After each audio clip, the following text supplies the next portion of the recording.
Je suis touché par la présence de tous et de toutes, et combien il était important que vous soyez tous là, soit en termes d'individus, soit en termes d'organisation. Comme je le soulignais pendant le déroulement de la marche tout à l'heure, ce qui se passe là-bas à Mayotte est criminel.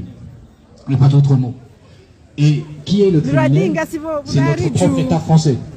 La plupart d'entre nous ici sont citoyens français, et donc autant il m'est difficile de juger ou d'apprécier la situation politique intérieure des Comores, autant il m'est loisible de condamner la politique française dans cette région du monde, et par extension, y compris la politique française à La Réunion, cela dit au passant, parce qu'il y a énormément de liens sur lesquels on a travaillé. Donc je vous remercie tous profondément de votre présence, et je pense que d'autres initiatives vont suivre. Alors en particulier, sous réserve de l'accord de la FSU que je ne vois pas, on vous donnerait rendez-vous mercredi de la semaine prochaine à 14 h. Donc on a déjà tenu une réunion de ce type-là avec Guillaume Haribo au local de la FSU. Encore une fois, je parle un petit peu, je m'avance peut-être un petit peu. Christian, vous pouvez donner nous le local le mercredi après-midi pour réunion comité Stop Wambushu. Ah bah je te voyais pas. Est-ce que c'est possible ce qu'on a utilisé dans le local? Ouais. Il y a une médiation dont je fais partie. Nous voulons absolument dénoncer la violence de l'opération de Wambushu et demander son arrêt immédiat. Ce qui nous inquiète particulièrement, c'est la situation des enfants. Des enfants qui n'ont pas le droit de faire leurs formalités et qui vont finir par être déclarés apatrides. Ce qui est en violation parfaite de la Convention internationale des droits de l'enfant, dont la France est signataire. Nous dénonçons aussi la mise en place du visa Balladur. Avant, tout le monde vivait en paix à Mayotte. Depuis la mise en place du visa Balladur, c'est trop facile, effectivement, de désigner des illégaux. Mais c'est uniquement dû, effectivement, à cette mesure du gouvernement français que nous dénonçons. Voilà, je crois que vous avez déjà beaucoup écouté. Geneviève, tu veux dire un petit mot? Merci Bruno. En tout cas, nous sommes vraiment solidaires et c'est vraiment une question pour nous d'importance. Et vous pourrez compter sur nous, quoi qu'il en soit. Merci beaucoup. Merci. C'est la qualité qui prime, c'est pas la quantité. Merci aux camarades des Verts. Là, moi, le plaisir de présenter à vous Ludovic, Mme Zazalé. Et il est important de savoir que les Azalés font un énorme travail en vidéo, en particulier, sur la question de l'opération Wambushu et sur énormément d'autres questions qui sont tout à fait intéressantes. C'est pour ça que je remercie beaucoup Ludovic d'être présent là. Bonjour tout le monde, mon micro est créole. Il n'y a pas de souci. Tout a été dit déjà, ça que nous veut dire, c'est Zazalé, il soutient totalement ça que le Césum il fait. La travail, il peut faire une bonne vidéo comme tonton vient de dire. Que ça nous veut dire encore, nous trouve même la et le hasard lié en ce moment l'Union africaine. Oui. À cause il ne fait pas bouger l'Union africaine, c'est un problème comment. Il prouve à nous bien que lui, comme dit tonton, l'intérieur connaît beaucoup dehors. Sauf que là le bobo il est pourri, pas sa clé dehors. Nous connaissons bien, s'il y a des corrompus, c'est qu'il y a un corrupteur. Bien sûr. Et nous connaissons très bien, depuis 500 ans, 600 ans, la France, le gros corrupteur de l'Afrique. Et là, c'est encore une preuve de son fonctionnement. Là, en ce moment même, là, on a pour causer, et là-bas, notre bon frère, comme bien dit, là, pour affoler devant ses répondre à forêt parce que les gars purent de son gaz. À nous aller nous guerre à parler là-bas à tabasser, mais nous va soutenir jusqu'à la fin et nous va dire toujours stop Wambushu. Merci. Marie-Hélène pour la FSU. Là également, je remercie la Fédération syndicale unitaire d'être présente avec nous.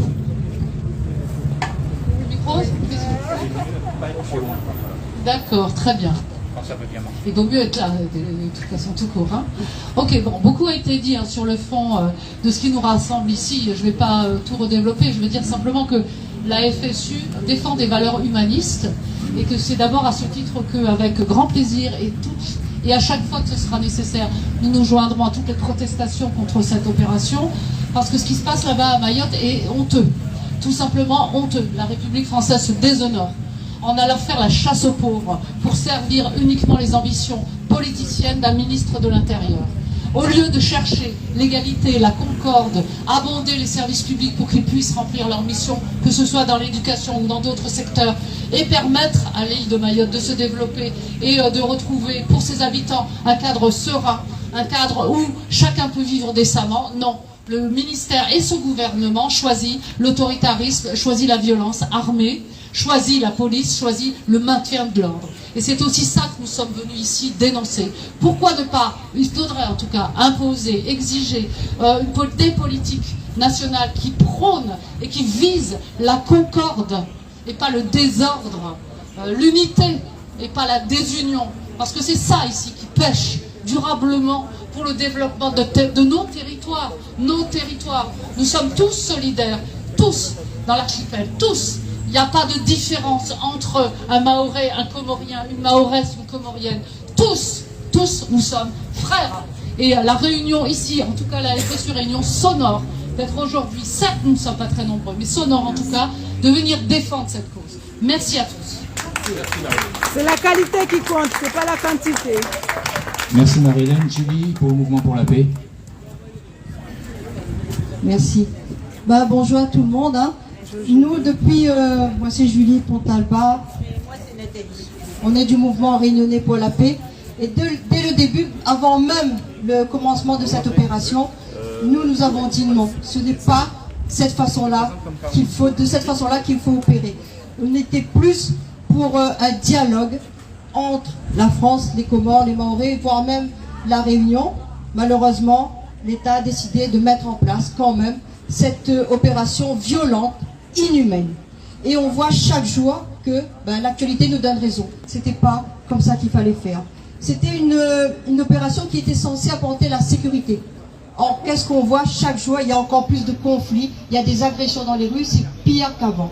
Ça devait être une politique de logement, de relogement. Or, qu'est-ce qu'on voit? Les personnes sont mises à la rue, on casse leur maison, elles sont dehors et il n'y a pas de logement. C'est pas ça une politique de relogement. Dans une politique de relogement, on fait d'abord les logements. Ensuite, on les reloge et enfin, on casse les cases. C'est pas de cette façon-là. Donc, on voit que ce n'est pas bon. On trimballe les gens d'un port à l'autre sans savoir où on doit les emmener. Ce ne sont pas des cailloux, ça. Ce sont des personnes avec du sang, un cœur, comme tout le monde. Il y a des familles qu'on trimballe. Ce n'est pas une façon de faire. C'est inhumain. Et vous avez dit tout à l'heure, ça peut être un crime contre l'humanité. On verra ce qui va se passer demain. Donc, cette opération, elle n'était pas bonne dès le début. Et nous continuons à le dire avec le collectif. On a rejoint le collectif Stop Wambushu. Et on est toujours au fait pour dire qu'il ne faut pas cette opération-là, qu'il faut le dialogue. Et ce n'est que comme ça qu'on va régler les choses. D'un côté, on a des personnes qui disent on est envahi. De l'autre côté, il y a des personnes qui disent mais nous, on est aussi chez nous. Est-ce que vous pensez réellement que c'est avec des bulldozers qu'on va régler ce problème-là? Non. C'est avec le dialogue, en mettant tout le monde autour de la table. Et oui, et on est tout à fait d'accord quand les gens disent à Mayotte, on veut la sécurité. À Mayotte, comme à partout d'ailleurs, on veut la sécurité, on veut la paix. On est tout à fait d'accord quand ils disent nous, on veut l'éducation pour nos enfants. Et c'est partout pareil. Et c'est parce que nous aussi, on est d'accord avec ça qu'on dit non, qu'on dit stop à cette opération-là. Parce que c'est pas avec cette opération violente, inhumaine, qu'on va régler les choses, mais bien par le dialogue. Et tout le monde ensemble. Voilà, le but, le fait qu'on rejoigne ce mouvement et pourquoi on est contre cette opération. Merci. Merci.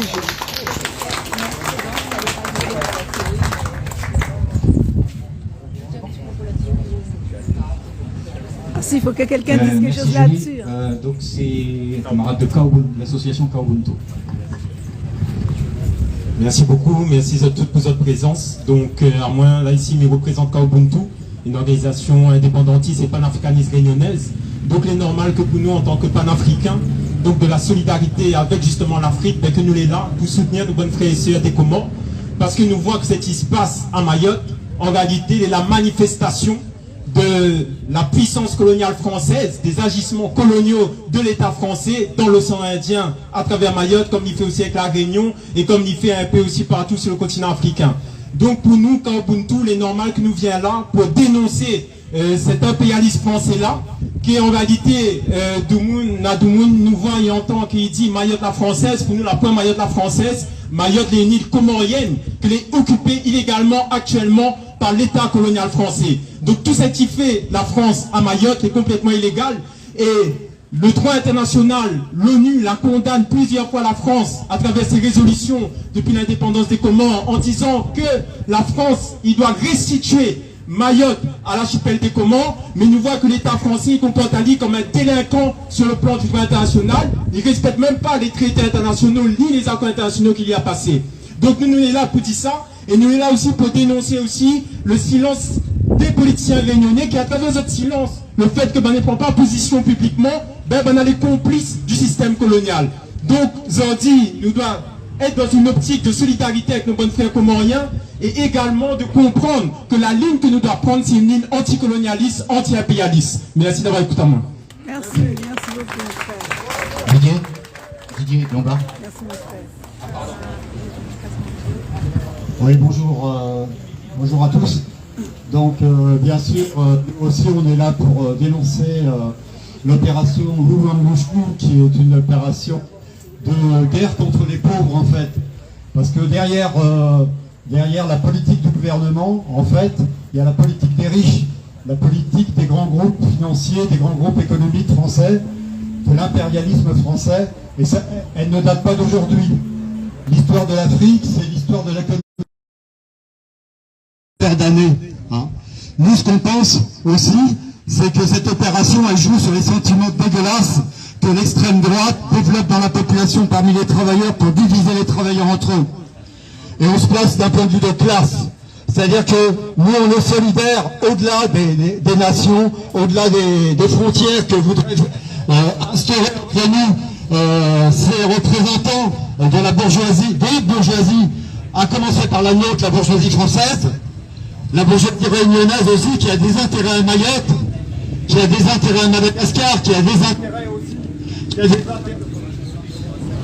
donc il y a des intérêts aussi dans toute la zone. Philippe. Et donc, il ne faut pas oublier ça. C'est ça qui commande leur politique. Alors ils trouvent effectivement de l'argent pour expédier des forces de répression pour s'en prendre aux plus pauvres comoriens qui espéraient pouvoir se sortir un petit peu de la misère en sautant la mer, mais aussi aux pauvres de Mayotte même. Il n'y a pas opposé les uns aux autres.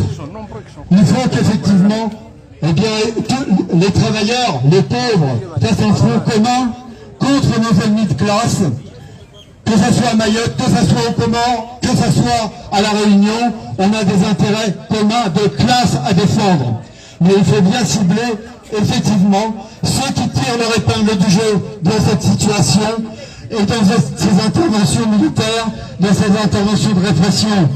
C'est la bourgeoisie, c'est cette classe qui fout le bordel partout, c'est cette classe qui a provoqué la guerre en Ukraine, c'est cette classe qui a provoqué les génocides au Rwanda, qui a provoqué les guerres partout, que ce soit en Afrique, que ce soit en Amérique latine, etc.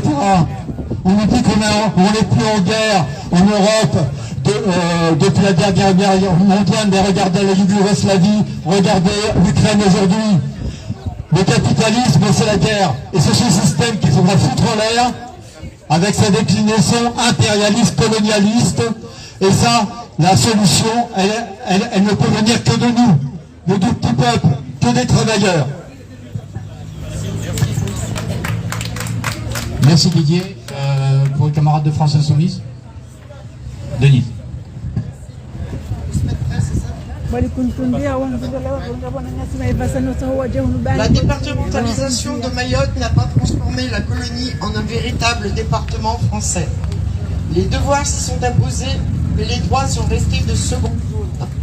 De nos jours, revenus minima sont toujours inférieurs à ceux des autres Français. Les infrastructures, les routes, les écoles, les hôpitaux ne sont pas à la hauteur.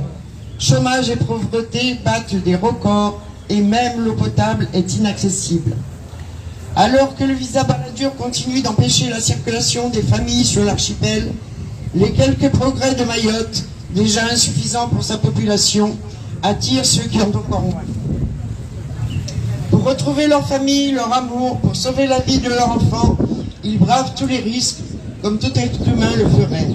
Ce fut déjà l'objet de la première blague douteuse de Macron devenu président, affichant son mépris des humains. Mais, je cite, « Mais le kwassa pêche peu, il amène du comorien, c'est différent. » Arrivés sur l'île, les exceptions du droit les rattrapent. Droit du sol conditionnalisé. Titre de séjour valide uniquement à Mayotte, qu'il ne peut quitter sans visa pour rejoindre d'autres territoires français. Non-respect de la rétention, entre autres, tout ça crée le chaos. L'habitat de mauvaise fortune s'installe et les mineurs isolés non pris en charge par l'État vivent de larcin et s'organisent en bandes malfaisantes. La population mahoraise est à bout. Dans ce bourbier, Macron et Darmanin ont enfilé des potes dont le claquement, abondamment médiatisé, satisfait les dérives droitières de certains camps. Loin de prendre leurs responsabilités, ils instrumentalisent les tensions, opposent les pauvres aux démunis, préférant la force à la loi. Pour nous, l'immigration est la plupart du temps une souffrance. On ne quitte pas son pays par plaisir, on y est contraint. La première des tâches est de permettre à chacun de vivre chez soi, auprès de ses proches et de ses amis. Pour cela, il faut arrêter les guerres, les accords commerciaux qui détruisent les économies et affronter le changement climatique.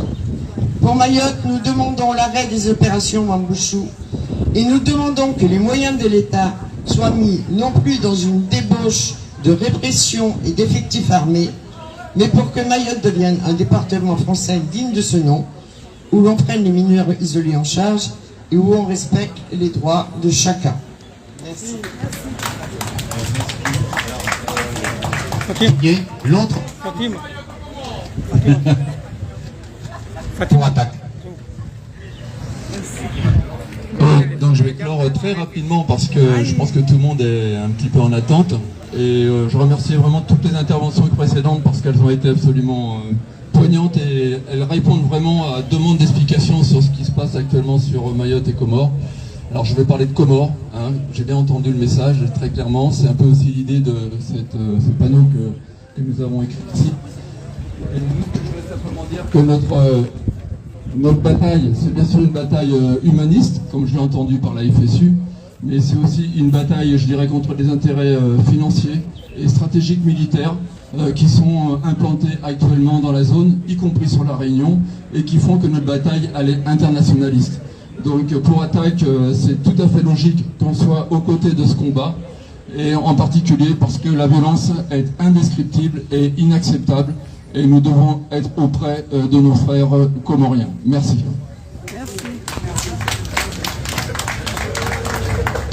Abdallah Banaidi, de nationalité comorienne résidant à La Réunion, ancien directeur régional de Comores Télécom en juin, je me trouve devant vous pour passer un cri d'alarme. Ce n'est pas un discours, parce que le discours est fait par mon grand frère, M. Farid. Même moi, je lance un cri d'alarme par rapport à ce qui se passe aux Comores, plus particulièrement à Mayotte. Je commence par la démolition du quartier Tali 2 dans la commune de Kungu, plus particulièrement à Majikavo.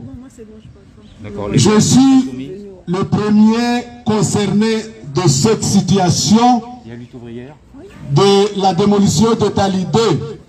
Parce que M.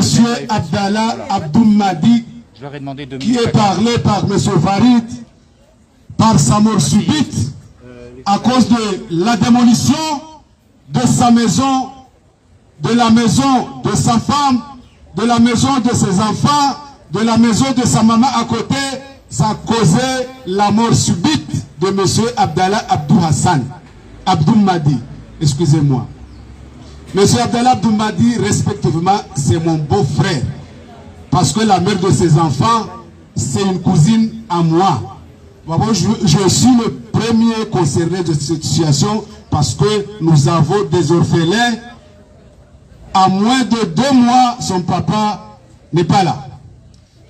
Je suis concerné parce que je suis membre de famille. Je suis concerné parce que je suis leur tonton. Je suis concerné parce que je suis leur grand-père.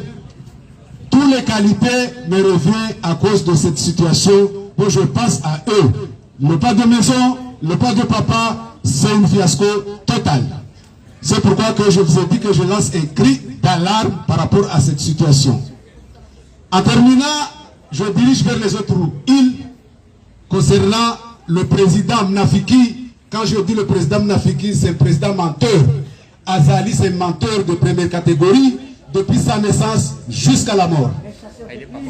C'est un chasseur de primes, c'est un dictateur fini, comme vous le savez. Azali, il a menti la communauté internationale par rapport au récent voyage en France. Il a parlé que je vais soutenir la population comorienne. Si je n'ai pas soutenu la population comorienne, je serai jugé par une haute trahison. Nous l'attendons, le jour viendra, on va le juger de haute trahison parce qu'il a trahi son propre peuple. Il a trahi son peuple nation. Il a trahi sa constitution. Parce que la constitution qui est comore, ce n'est pas une constitution comorienne, c'est une constitution azaliste qu'il a fait en 2018. Il a taillé le boubou, il a taillé son veste par sa mesure. Il est là, il proclame, ou bien il va aux élections en 2024, il fait tout n'importe quoi pour garder le pouvoir. Mais Dieu il est là, il nous regarde, il va le chasser. Il va le chasser brusquement, comme mon beau-frère est disparu brusquement. Bon, je voulais vous dire tout simplement, ce cri d'alarme pour que vous connaissiez la situation actuelle au Comores, du gouvernement comorien, et leur mensongerie du porte-parole Msaïdié, et la bouche cousue du ministre des Affaires étrangères, Vahiri Kamal. Pourquoi il a fermé sa bouche? Parce qu'il est de nationalité française. Il a volé, il a détourné par la CAF réunionnais des millions, puisque quand il va parler de ça, c'est tout un problème devant la France, parce que la France va ouvrir un procès contre lui, ce qu'il a volé ici à La Réunion. Et aussi, M. Fakhridine Mahmoud Mradab, le ministre de l'Intérieur comorien, il a de la nationalité française, ne parle pas, parce que cette situation lui concerne beaucoup plus.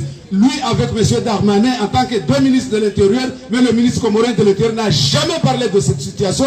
Il a fermé sa bouche, parce que s'il parle de cette situation, on va lui retirer sa nationalité française. C'est une honte des hommes qui disent sont des responsables, sont des autorités, son propre peuple.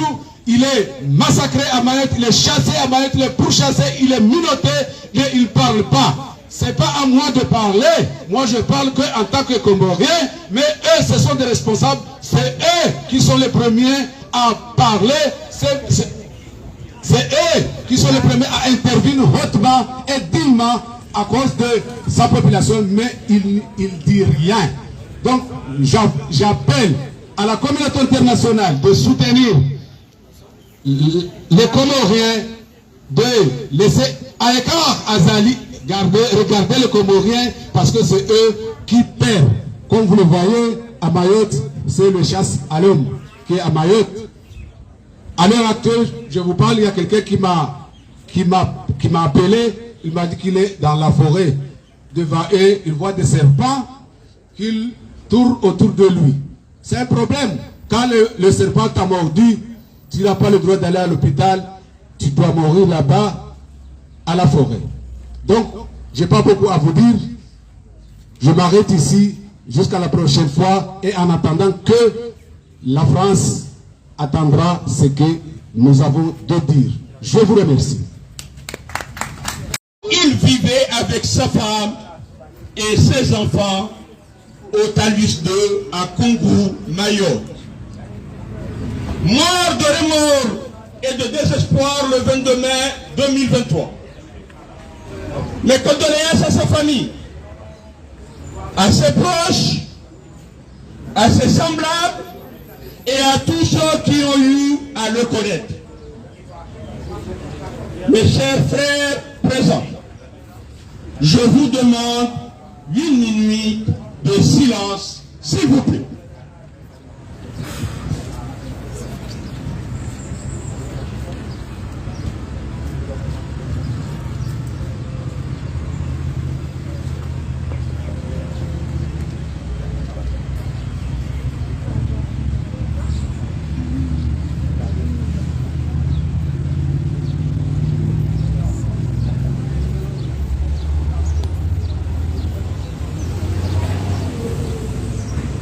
C'est bon, hein?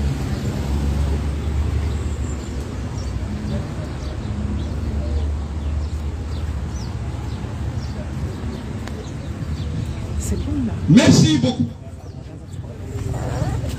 La mort d'Abdallah Abdoul Mahdi est un crime causé par cette opération Wabouchou sous la houlette de notre ministre de l'Intérieur, Gérard Moussa Darmanin. La mort d'Abdallah Abdoul Mahdi interpelle notre humanité. Et par humanité, je veux dire notre conscience. La conscience humaine. Mais aussi, il faut bien le dire, cette fois-ci, la conscience de toute personne éprise de paix et de liberté, c'est-à-dire une conscience nationale du pays de droits de l'homme qui est la France. Monsieur le ministre de l'Intérieur, l'opération Wambouchou, c'est un crime contre l'humanité. Premièrement, Wambouchou viole les droits fondamentaux des personnes concernées. Destruction des habitations sans proposition de relogement, de sorte que cela consiste à les laisser à la rue et à porter atteinte à leur dignité en tant qu'être humain. Au moment même où je vous parle, beaucoup d'hommes laissent leurs femmes pour se réfugier dans la forêt, pour échapper à la rafle de la police de notre ministre de l'Intérieur, Darmanin. Monsieur le ministre de l'Intérieur, toutes les 4 heures du matin, la police joue au chat et la souris avec les habitants musulmans de Mayotte pour rattraper les fidèles musulmans comoriens, soi-disant sans papier, qui veulent aller prier la première prière de l'aube pour les arrêter. Destination, la prison de Madjikavo et après l'île d'Anjouan sans aucune procédure légale dans un pays de droits de l'homme. Messieurs, deuxièmement, monsieur le ministre, ces reconduites à la frontière sont illégales, car ce sont des décisions prises de manière aveugle, sans prendre en considération la situation des vulnérables, sans prendre en considération la situation des personnes, leurs attaches familiales, leur durée de présence à Mayotte, leur vulnérabilité, etc. Ces expulsions massives sont interdites par les conventions internationales. Troisièmement, l'État français, ça marche plus. L'État français et l'État comorien sont tous les deux responsables du pourrissement de cette situation. Situation d'insécurité. Situation d'insécurité qu'on a laissé perdurer pour ensuite désigner le Comorien comme responsable aux yeux des frères et sœurs maoris. La haine s'est installée au point où des populations qui sont liées par le sang sont aujourd'hui divisées. C'est la même stratégie appliquée au moment de la traite négrière. C'est la même stratégie néocoloniale qui a donné lieu au génocide au Rwanda. Quatrièmement, la souveraineté des Comores sur Mayotte. L'urgence aujourd'hui n'est pas là, mais le respect de la vie et de la dignité des milliers de personnes qu'on est en train d'éloigner sauvagement comme du bétail. C'est là inacceptable. La question de la souveraineté devra être étudiée en profondeur, car il y a manifestement une annexion illégale à Mayotte par la France. Mais aujourd'hui, le sujet est de préserver la vie humaine. Rappelons que depuis presque 50 ans, l'État français refuse de protéger ses enfants d'immigrés sans papier, nés dans les maternités de Mayotte et qui ont grandi sur cette île. C'est pourquoi nous, comité Stop Wambushu de l'île de la Réunion, appelons à la retenue et au dialogue et nous exigeons l'arrêt immédiat de cette opération Wambushu, la mise en place d'une structure de médiation au plus vite, qui sera composée des personnes de notre région, de l'océan Indien et de nos îles. Que notre région de l'océan Indien soit un espace de paix et de fraternité. Que devant les peurs de notre monde, les responsabilités soient partagées avec justice lorsqu'il s'agit de questions mettant en cause les personnes et les vies humaines. Nous demandons au gouvernement de la République qu'il assume ses responsabilités. Mon Dieu, Farid, t'as fait combien de temps? Approchez, s'il vous plaît. En bas de Barachois. Approchez, approchez, s'il vous plaît. Vous pouvez le voir. Approchez, approchez. On va commencer. Bonjour à tous, la date de la Réunion. Le collectif Stop Wambushu. Ça suffit. Plus jamais ça. Wambushu. Ça suffit. Plus jamais ça. Wambushu. Ça suffit. Plus jamais ça. Wambushu. Ça suffit. Plus jamais ça. Wambushu. Ça suffit. Plus jamais ça. Wambushu. Ça suffit.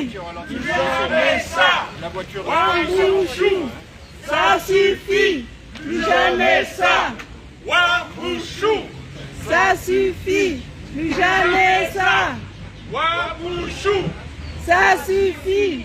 Plus jamais ça. Wambushu. Ça suffit. Plus jamais ça. Wambushu. Ça suffit. Plus jamais ça. Wambushu. Ça suffit. Plus jamais ça. Wambushu. Ça suffit. Plus jamais ça. Wambushu. Ça suffit. Plus jamais ça. Il est arrivé quoi au micro? Bon les amis, nous sommes à Saint-Denis de la Réunion. Une marche contre Wambushu. Ça suffit. Plus jamais ça. Wambushu. Ça suffit. Plus jamais ça. Wambushu. Ça suffit. Plus jamais ça. Wambushu. Ça suffit. Plus jamais ça. Wambushu. Ça suffit. Plus jamais ça. Wambushu. Ça suffit. Plus jamais ça. Wambushu. Ça suffit. Plus jamais ça. Wambushu. Je ne vais pas faire de longues vidéos, je vais juste montrer la manifestation. Après, je vais